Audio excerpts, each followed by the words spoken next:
Atenção, emissoras da Rede Globo. 5 segundos para o próximo programa.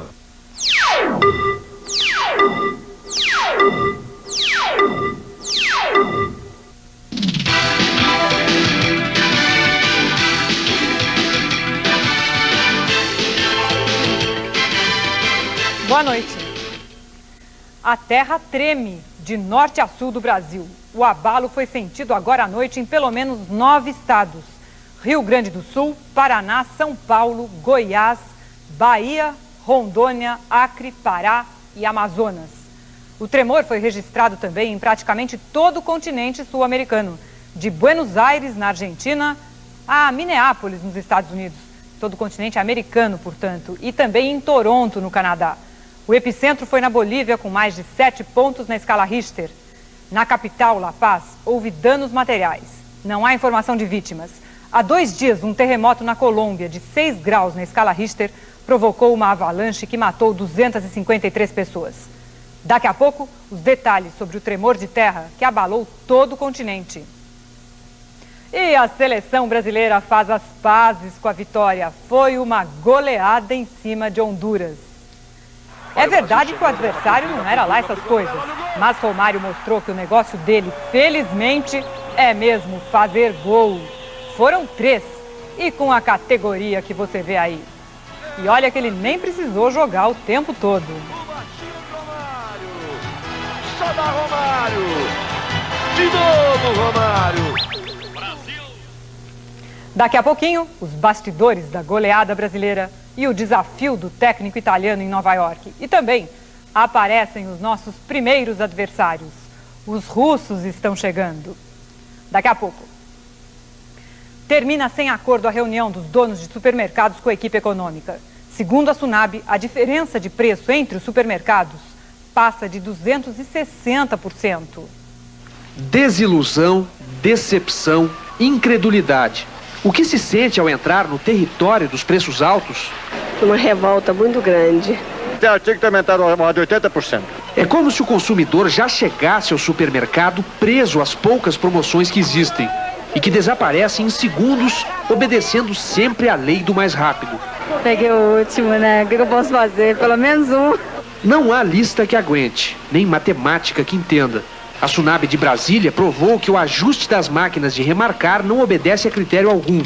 Em pesquisa feita hoje, produtos da mesma marca têm variação de preços de até 261% de um supermercado para outro. É o caso da água sanitária. A variação do sabonete chega a 165% e do extrato de tomate a 117%. O governo decidiu cobrar formalmente explicações dos donos de supermercados. Quis saber qual a margem de lucro que eles têm e qual a razão dessa diferença tão grande de preços. As explicações duraram a tarde inteira. Mas a reunião no Ministério da Fazenda entre a Associação Brasileira de Supermercados e o ministro Rubens Recupero terminou sem acordo. Vivemos hoje uma inflação disparada ainda até o dia 30 de junho. É uma inflação que anualmente dá mais de 5.000% e os preços têm uma dispersão muito grande entre uma loja e outra. Nós achamos que qualquer coisa fora dos níveis de inflação é uma desculpa que não funciona e ela terá que ser comprovada adequadamente. Mais uma aporrinhação na vida da gente. Mais uma dor de cabeça para quem já enfrenta plano econômico novo, moeda nova, regras inéditas de conversão de contratos ou declarações complicadas de imposto de renda. Quem tem conta corrente e caderneta de poupança precisa se recadastrar.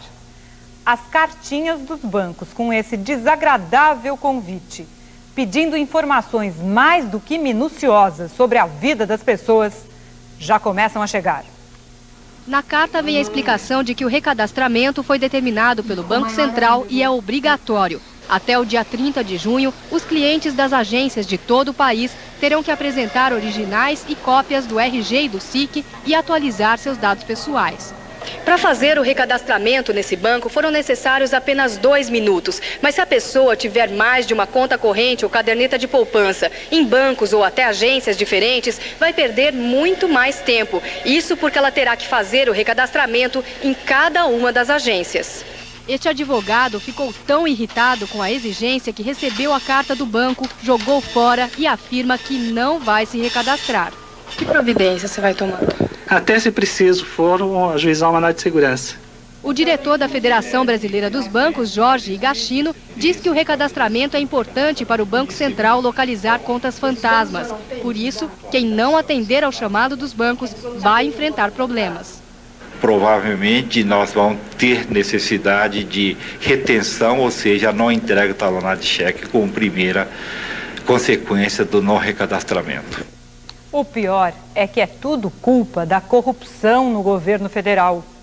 Há 2 anos, o país descobriu que o dinheiro do contribuinte honesto, que paga seus impostos em dia, era desviado por um verdadeiro festival de contas fantasmas, movimentadas com uma surpreendente liberdade nos bancos. Só que agora, quem nunca teve mais de um CPF, quem nunca pensou em enganar ninguém, paga o pato e perde um tempão preenchendo e conferindo ficha cadastral.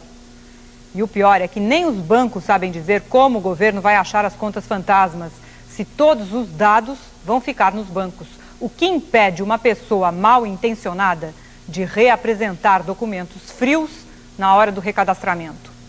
E dizem também que o prazo de 30 de junho dificilmente vai ser cumprido. A própria Febraban acha que não vai dar tempo, porque a grande preocupação de todo mundo agora tem outro nome, chama-se real.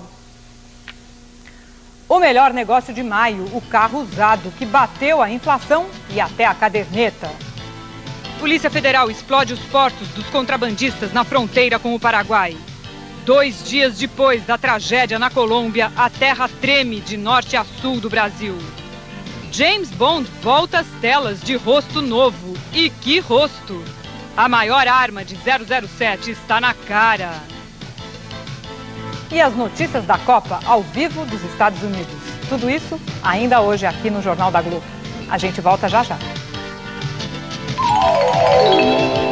Más notícias da meteorologia para Curitiba. Chove na cidade, principalmente de manhã.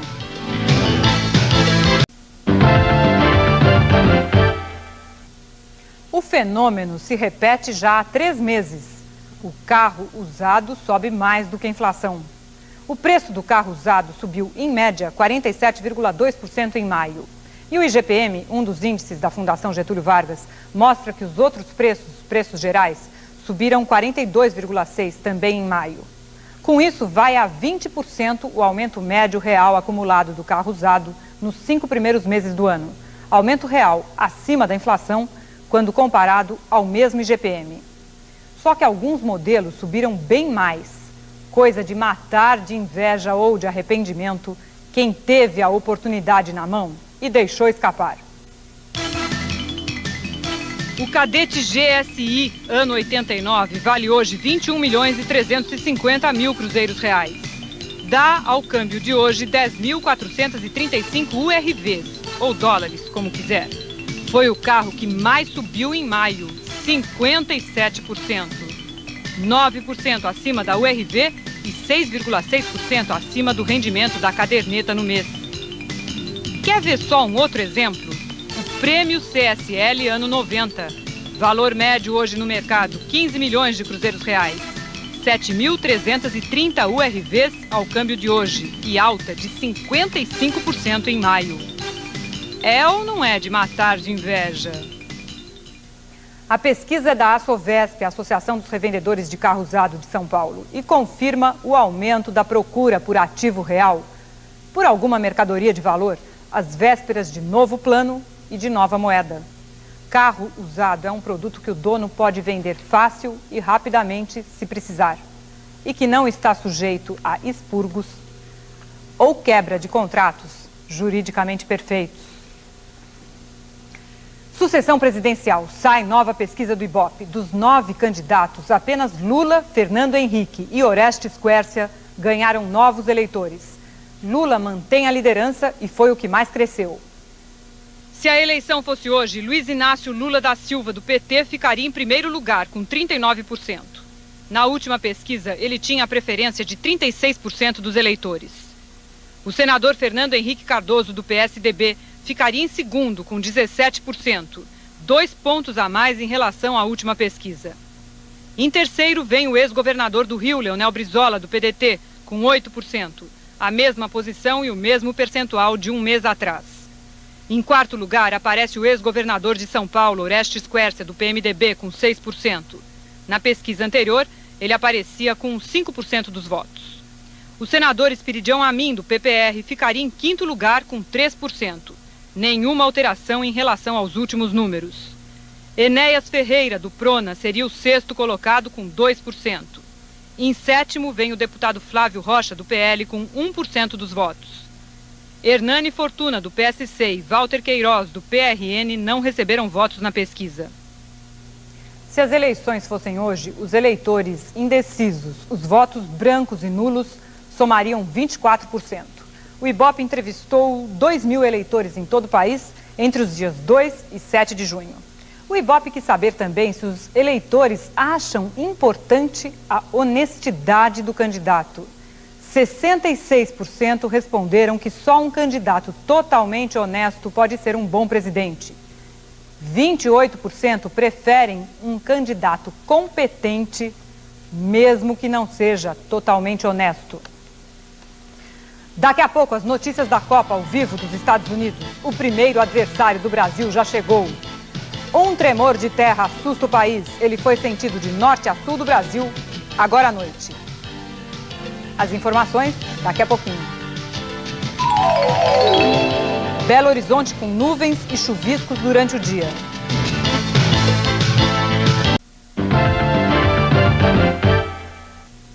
Um tremor de terra assustou muita gente agora à noite em várias cidades do Brasil. Os cientistas ainda analisam o fenômeno para tentar entender o que aconteceu. Em São Paulo, o tremor foi sentido em todas as regiões da capital e em municípios do interior. Na região da Avenida Paulista, o centro financeiro de São Paulo, os moradores de vários prédios ficaram com medo. Este casal mora no 21º andar e conta o que aconteceu agora há pouco. O Lúcio fazia mais ou menos isso aqui, ó.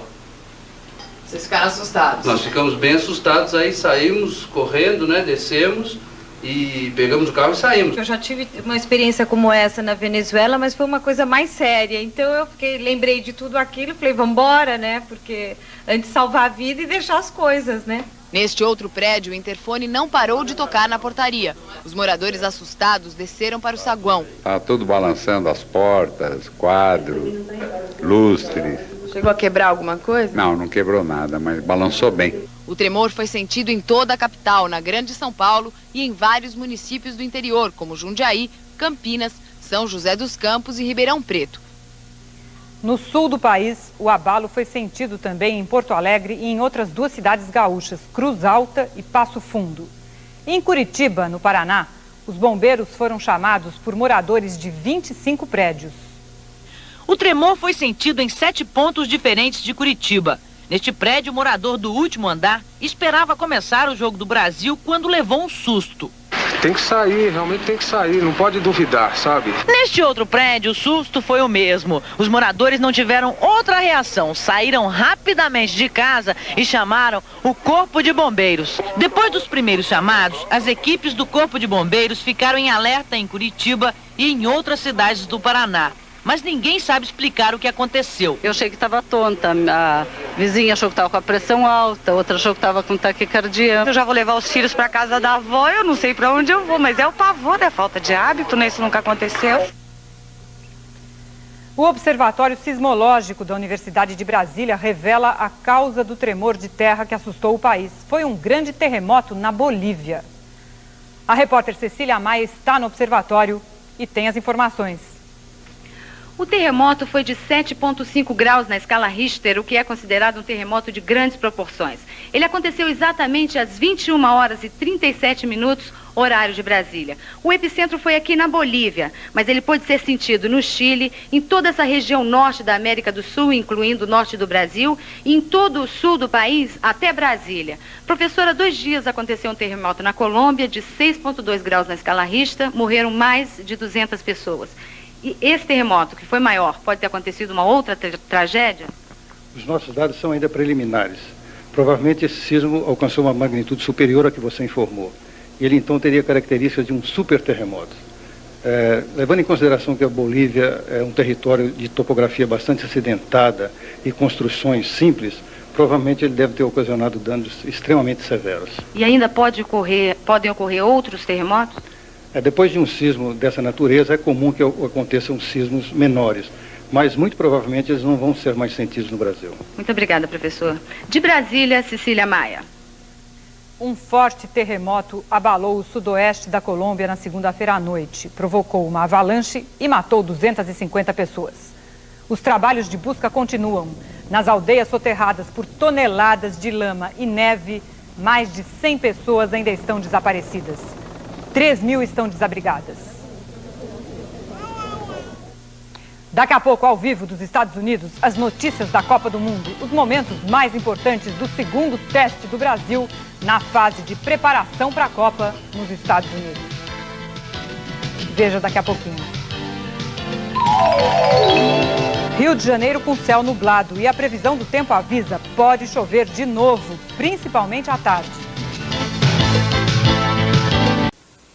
Nesse momento, a torcida brasileira ainda está fazendo a festa, muita batucada, muita alegria aqui no estádio Jack Murphy, em San Diego, na Califórnia, e apoiada muito de perto pela grande colônia mexicana que existe aqui no estado da Califórnia. Mas, para o público, foi um bom espetáculo. O pessoal aplaudiu bastante a exibição da seleção brasileira. A contusão do zagueiro Ricardo Gomes, que chegou a preocupar, aparentemente não é nada grave. Ainda agora, o médico Lídio Toledo vai decidir se o jogador fará ou não uma radiografia. Mas vamos agora ver, então, os melhores momentos, os lances, os gols do jogo em que o Brasil derrotou a seleção de Honduras por 8-2, com a narração de Léo Batista.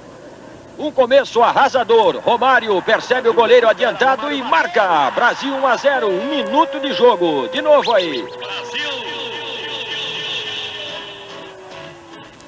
Nessa descida de Jorginho pela direita, Romário apareceu outra vez com perigo, mas o goleiro pegou dessa vez. Outra investida de Jorginho. Baixou um desespero na defesa de Honduras e quase o Brasil fatura mais um. Acompanhe. Que confusão na área hondurenha. Romário estava infernal. Quase faz de novo. Olha a arrancada por cima. Romário deu na medida para Bebeto. Mas o artilheiro do La Coruña bateu fraco. E veja agora que bola o Zinho mandou na trave.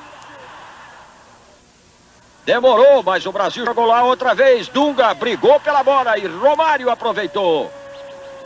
Brasil 2-0. Dunga na raça, hein?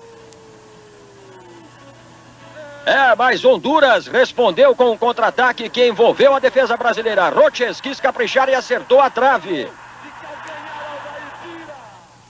E quem caprichou foi Bebeto nesta cobrança impecável. Brasil 3-0.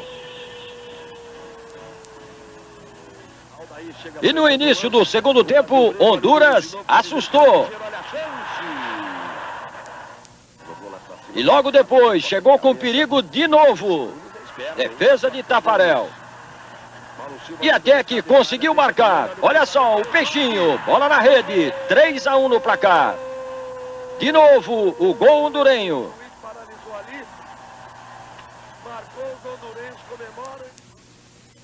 Mas o Brasil acordou. Miller levantou na cabeça de Bebeto. 4-1 no placar. Olha a cabeçada certeira de Bebeto. E mais um cruzamento da esquerda. Leonardo jogou na pequena área e lá estava Romário. 5-1 Brasil.